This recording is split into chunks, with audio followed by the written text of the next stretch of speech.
yaa rabbi hireen keenya maali? Ijji keenyas nu jaamee gurri keenyas nu duudee hacee koomee owwaadhu nu jalaa eessa buute? Ani obsa dhabeera dhugaa nu jalaa duute. Yaa gameessa Oromoo yaa lafee dugdaa keenya Oromoo hacee dhabnee mi akkamitti teenya?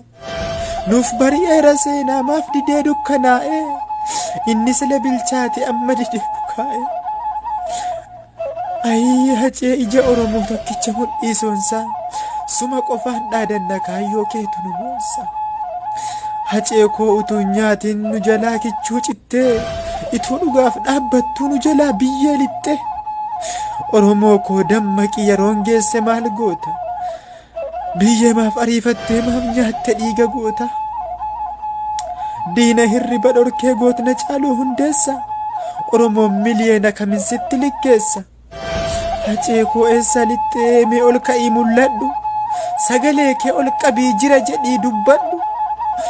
Gaachana sabaa taatee ofii du'uu filattee har'a guyyaan kee geenyaan maaf biyyeensi simatte. Kaleessa jirra jettee jireenya nu gaafataa sodaa tokko hin qabdu diina irratti dhaadata. Hacee koo bara baraan seenaatu si yaadata. Hacee koo bara baraan seenaatu si yaadata. Abdii keenya kan borii egeree saba keenya Oromoo haceen deemee nuti akkamiin teenya? Jiruun abjuun taate haceertuu nyaatiin maaf kan rasaasaa taate?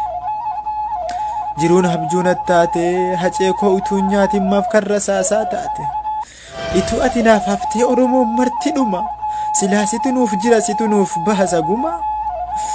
Hacaalulma hundeessaa rasaasni diinaa dhufnaan har'a kaate nu keessa. Yaa isa qabsoo haqaa isa hin yaadne daba boolla sabaaf qotame situ bu'ee nuuf caba. Haceen goota Oromoo qabsawaa daandii haqaa bakka raqni baay'atuuf bakka tortoraaf raqaa. Sareef allaattii malee kan biraa maaltu dhaqa jettee diinatti himtee sodaa malee dubbatte. Har'a nutu si gannaan kan diinni si cuffatte. Isa paartiif bitame jennee siif moggaafneerra maqaa. Hacaaluun dhugaa malee bakka dharaa yoom dhaqa? Nutu sirratti duulee si qabachuu wallaalee diinnis daandii argatee kan har'a si awwaale.